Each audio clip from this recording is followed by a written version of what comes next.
Hi, and welcome to another video by Jim the Car Guy. Today we have a fairly easy job. It's a 2006. It's a Chevy Cobalt. Alright, and today we're going to be changing the complete strut assembly, the entire assembly, the strut, the bearing plate, and the spring itself, because it would be cheaper to change the whole assembly versus changing individual components. Alright, so let's get started and get this job done. And the way we're going to do that, first we're going to come in here, we're going to spray everything with penetrating oil because we don't want to take a chance on anything getting destroyed and having to change additional parts. So we're going to spray this with penetrating oil. This is actually, it's an 18 millimeter. In the back over here, let's see if I can show you. In the back underneath here, we're going to get in here with an 18 millimeter wrench and we're going to hold the back part of the stabilizer link while we shoot off that nut right there. Then we're going to come down and we're going to shoot off this nut here. That's an 18 millimeter, and this one down here is an 18 millimeter as well. We are going to be very careful that we don't damage this sensor here because this is your ABS sensor. You don't want to damage it by accident. So we're going to get in here with a pair of needle nose. We're going to squeeze this together and we're going to pop this down out of the way so we don't accidentally damage it when we're in over here. Alright, next thing we're going to do then is we're going to come up underneath the hood, right up over here. And you can see these screws right here, this one, and one more up in the front right there. Those are 13 millimeter. We're going to air gun out those 13 millimeter bolts as well. We're going to leave one of them hanging on there so that the whole assembly is loose, and then we're going to take these out right here. Sounds easy, and it is fairly easy if you just follow these steps. Okay, we're going to do this one here first. Remember I said put the wrench in the back, and you'll hold it on there like that, and now we're going to shoot this bolt out. Now as you're shooting this bolt out, the wrench has to go back with it to keep it from rotating. So let's do that.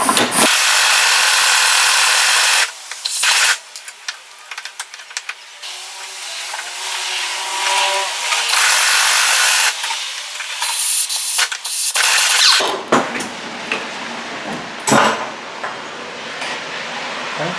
That's where we put our wrench on. Right on here, just like that. And then we just hold that while we rotate it out. So, all right, so that we'll put off to the side right now. And about being careful with this ABS, we don't want to damage it. If you think you're going to damage it, just squeeze these contacts together here. It locks it in place and you can move it out of the way just like that. All right, so let's shoot these off.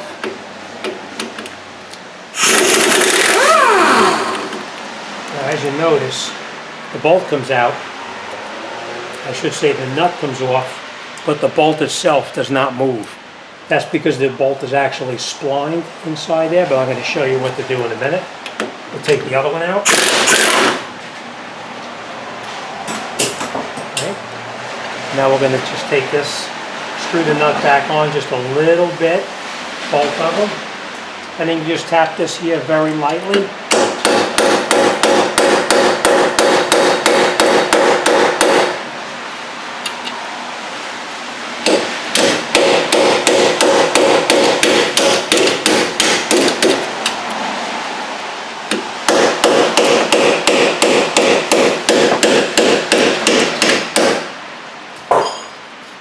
And the reason you screw these nuts on there is because when you're tapping, you don't want to damage the threads on the bolt. By leaving the nuts on there, you're tapping the back of the bolt here, and you can get it out. Now, if by chance these are really tight and you can't get them on, just put the socket over the top just like that, like this, and hit the back of the socket here. I didn't have to do it in this case, but if you had to, screw the socket on and bang the back of the socket, it pops it right out. We're just going to move this off to the side like this for now. And these bolts are now loose, so they come right out. Just like that. And the next thing we're going to do now is we're going to go up top and we're going to loosen up those bolts up there. So let me get set up and we'll continue up top. Okay.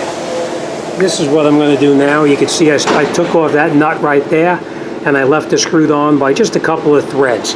Now I'm going to air gun that one off and that one off, and then we're going to take this strut assembly down, but this one is what is going to be hanging on so that we can disconnect it on the bottom and we can continue from there.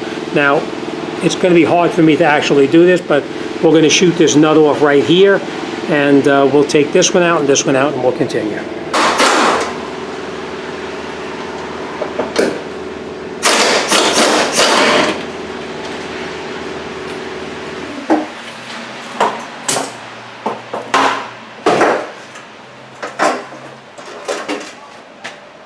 Okay, so now you saw how the strut moved down just that little bit.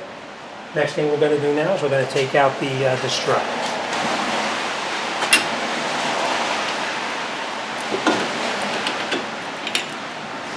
These are the splines I was telling you about right here. You see how it's splined on here?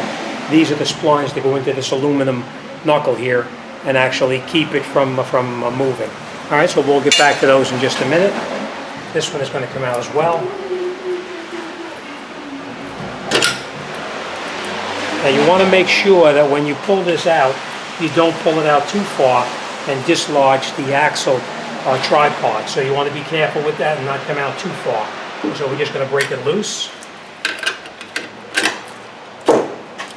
Just like that. We're going to keep this in. Now if this doesn't stay in, you could tie it in with a bungee cord, but this one is going to stay, so we're not going to worry about that. All right, now we're just going to lift up on the top here, and then we're going to reach up from the top and take out that nut.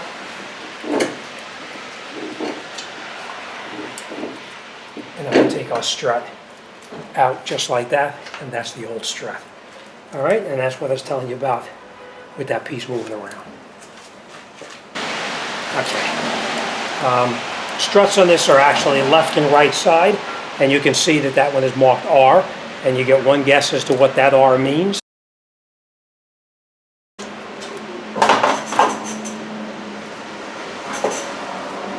Okay, so now we do is we take our strut, we have our new nuts in hand, and now we're going to catch the new nuts on the top of the strut when we put it up through the top there.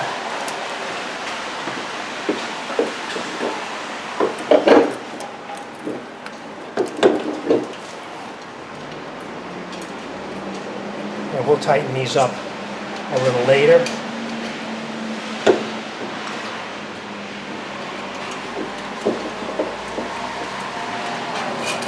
That's it.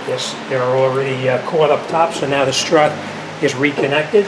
And now we're going to take this, we're going to push the strut in, pull our roller over, and then we're going to lift the whole assembly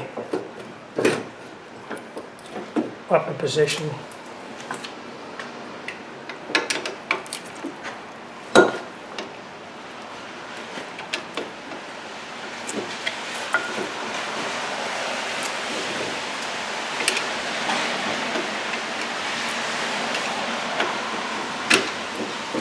And now we're just going to leave it hang just like that. And then we're going to take our other bolt.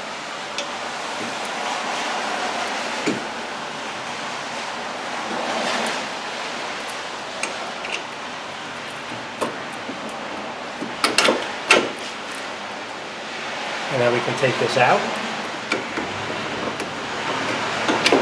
And we're going to put this through now.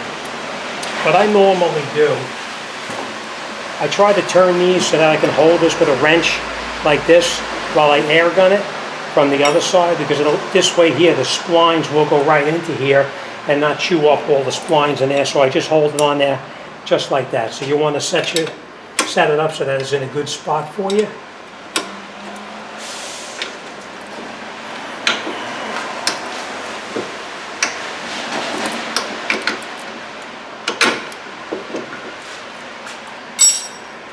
Just tap it through.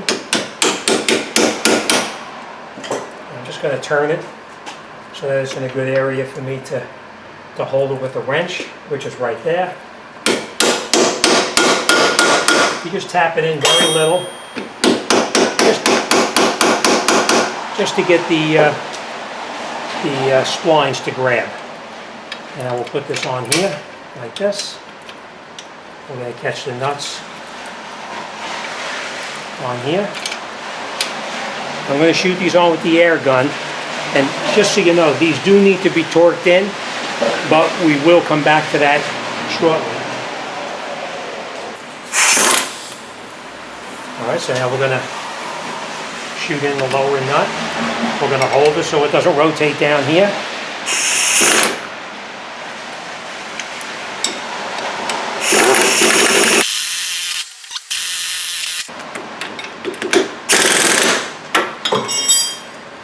Okay, let me go look up the torque specs on this, and we're gonna torque these down right now. Now these are all tightened up. These are actually 89 foot-pounds, these two bolts right here. Just so you know, this bolt right here for the stabilizer link, this is going to be 48 foot-pounds, but I'm going to shoot this in with the air gun, and then I'm going to come back and I'm going to retorque that, and then we're going to go up top, and we're going to tighten up the bolts up on the top on the bearing plate. They're actually at 15 foot-pounds. All right, so we're going to put this back through here like this, like that. We're going to screw this on by hand.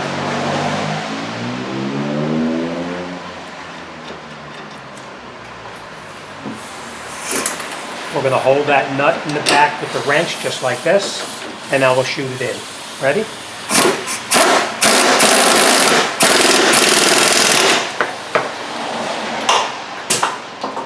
Okay, so remember, 48, 89, and up on top is 15.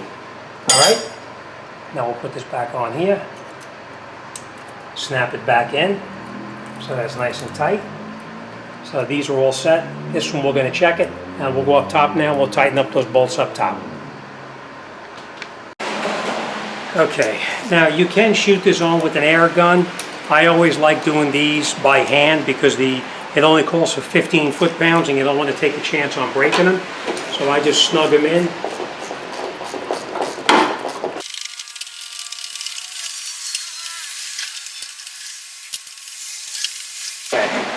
So like I said, we are going to come back up here. We're going to torque these in to 15 foot-pounds. Okay, so that's it. You're all done. All right, take your time. If you don't have a torque wrench, don't freak out about it. You can tighten it in by hand. You don't have to torque everything down exactly as they say. It's a good idea you do it, but if you don't have it, don't worry about it. Just make sure everything is snug and tight, and you should be okay. As always, thanks for watching. See you on the next one.